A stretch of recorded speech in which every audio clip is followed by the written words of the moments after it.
आज एक बहुत ही मतलब क्यूट सा और छोटा सा टॉपिक है डीमन थ्रेड का। बहुत पूछा जाता है। सबसे पहले डेफिनेशन समझ लेते हैं कि डेमन डीमन थ्रेड क्या है। एक बैकग्राउंड थ्रेड होती है, एक हेल्पर थ्रेड होती है। वो तब तक काम करती है जब तक हमारी जो मेन थ्रेड है वो जिंदा है। जैसे ही हमारी मेन थ्रेड एंड, उसका काम भी खत्म हो जाता है। यूज केस इसका क्या है कि जब हमें सवाल आता है कि अगर मेन थ्रेड एंड कर दी तो बैकग्राउंड थ्रेड को क्यों बंद करना, तो इसका यूज केस क्या है। तो बेसिकली क्या है, जो गार्बेज कलेक्टर है ना, वो भी एक तरह की डिमन थ्रेड है। मतलब वो तब तक ही काम करेगा जब तक मेन थ्रेड जिंदा है। सपोज करो प्रोग्राम ही हमारा बंद हो गया, तो उसका क्या सेंस बनाता है काम करने का। तो जैसे गार्बेज कलेक्टर हुआ। दूसरा, इसको हम यूज कर सकते हैं जैसे बैकग्राउंड मॉनिटरी चेक होते हैं, सीपीयू मेमोरी या थ्रेड काउंट चेक करने में कि कितने थ्रेड हैं। तो ये काम तो तभी तक होगा ना जब तक हमारा प्रोग्राम जिंदा है, जब तक हमारी मेन जिंदा है। तो ऐसे कामों के लिए यूज करते हैं। बाकी इसको हम कोड से समझते हैं कि काम कैसे करता है। एक क्लास बना लेते हैं, उसका नाम रखते हैं हम D A E, demon demo. Extend करा लेते हैं थ्रेड से। ठीक है। अब इसमें रन मेथड को ओवरराइड करते हैं। रन के अंदर हम क्या लिखते हैं कि जब जब तक हमारा ये ट्रू है, तब तक क्या करो, एक मैसेज दो सिस्टम प्रिंटलन की डीमन थ्रेड इज रनिंग। उसके बाद में क्या करते हैं, थोड़ा सा 1 सेकंड के लिए सुला देते हैं। 1 सेकंड क्या, 0.5 के लिए। थ्रेड डॉट स्लीप 100 मिली सेकेंड। इसको मैनेज करना पड़ेगा थोड़ा सा यार। ये एक्सेप्शन वाला, ये ट्राई कैच में डाल देते हैं। ठीक है। अब क्या करते हैं कि ये जो डीमन थ्रेड बनाई थी, इसका एक ऑब्जेक्ट बनाते हैं। D D A E, demon demo.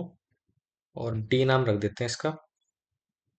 और न्यू डीमन डेमो। लेकिन डीमन थ्रेड को बनाने के लिए अब तक जो है हमारी, अब तक ये सिर्फ हमारी एक नॉर्मल थ्रेड है। किसी भी थ्रेड को डीमन थ्रेड बनाने के लिए उसको सेट करना पड़ता है। सिंपल सा है कि उसका ऑब्जेक्ट उठाओ, डॉट सेट डीमन करके एक वो होता है, और उसको ट्रू कर दो। तो मतलब क्या है कि अब जो हमारी ये डीमन डेमो जो थ्रेड बनाई थी, इसका जो ऑब्जेक्ट था डीमन डेमो, उसको ट्रू कर दिया, अभी डीमन थ्रेड बन चुकी है। अब इसको क्या करते हैं, इसको डीमन डेमो को स्टार्ट कर देते हैं।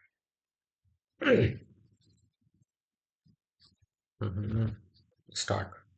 एक मैसेज मेन का भी दे देते हैं कि मेन थ्रेड एंड। पहले प्रोग्राम आउटपुट देखते हैं कैसे चलता है, उसके बाद समझाऊंगा क्या सिस्टम है सारा।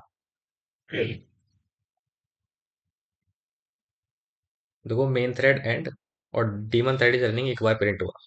यानी कि क्या हुआ कि जब हमारा जो ये थ्रेड थी, ये वाइट जो है ट्रू है, तो यानी कि ट्रू तो हमेशा रहेगा, तो डीमन थ्रेड जो था वो हमेशा रन होना चाहिए था। लेकिन मेन थ्रेड जैसे ही एंड हुई तो ये प्रिंट हो गया। ठीक है। अब क्वेश्चन ये आता है कि मेन थ्रेड सबसे पहले प्रिंट होती है, तो सबसे पहले हमारा मेन थ्रेड प्रिंट हुआ। हम डेफिनेशन में ये कह रहे हैं कि जैसे ही मेन थ्रेड एंड होगी, तो डीमन थ्रेड जो बैकग्राउंड में चल रहा होगा बंद हो जाएगा। लेकिन जब यहाँ पर हमारी पहले ही बंद होगी, तो एटलीस्ट एक बार क्यों प्रिंट हुआ। वो तो प्रिंट होना ही नहीं चाहिए था। क्योंकि भाई क्या होता है कि जैसे ही हमने स्टार्ट कॉल किया, उसको थोड़ा तो सीपीयू मिल गया होगा, और हो सकता है कभी 2 बार भी तुम्हें प्रिंट दिख जाए। लेकिन एक्सपेक्टेड बिहेवियर ये था कि जब तक हमने वाइल ट्रू कर रखा है तो प्रिंट होना ही चाहिए था। तो क्या हुआ कि जब भी हमारा सारा जो लॉजिक, जो कोड जो मेन के अंदर लिखा हुआ, मेन थ्रेड के अंदर, जैसे ही वो कंप्लीट हुआ, हमारी डीमन थ्रेड बंद होगी। अब देखते हैं कि अगर इसको डीमन ना बनाए तो क्या होगा। इसको हटा देते हैं। अब देखो, रन करते हैं क्या होगा। मेन थ्रेड एंड हुई, अब ये रुकेगा नहीं, क्योंकि एंड होने के बाद में भी ये थ्रेड चलती रहेगी एंडलेसली, क्योंकि यहाँ हमने वाइल इक्वल टू वाइल जो है ट्रू दिया हुआ है। सो इसको स्टॉप कर देते हैं अभी। सो यही डेफिनेशन है। बहुत इतना भी कोड लिख दोगे इंटरव्यू में, ये इतने से भी समझ जाओगे तो इनफ है। बाकी आगे कुछ वीडियो में देखते हैं क्या होता है। Thank you.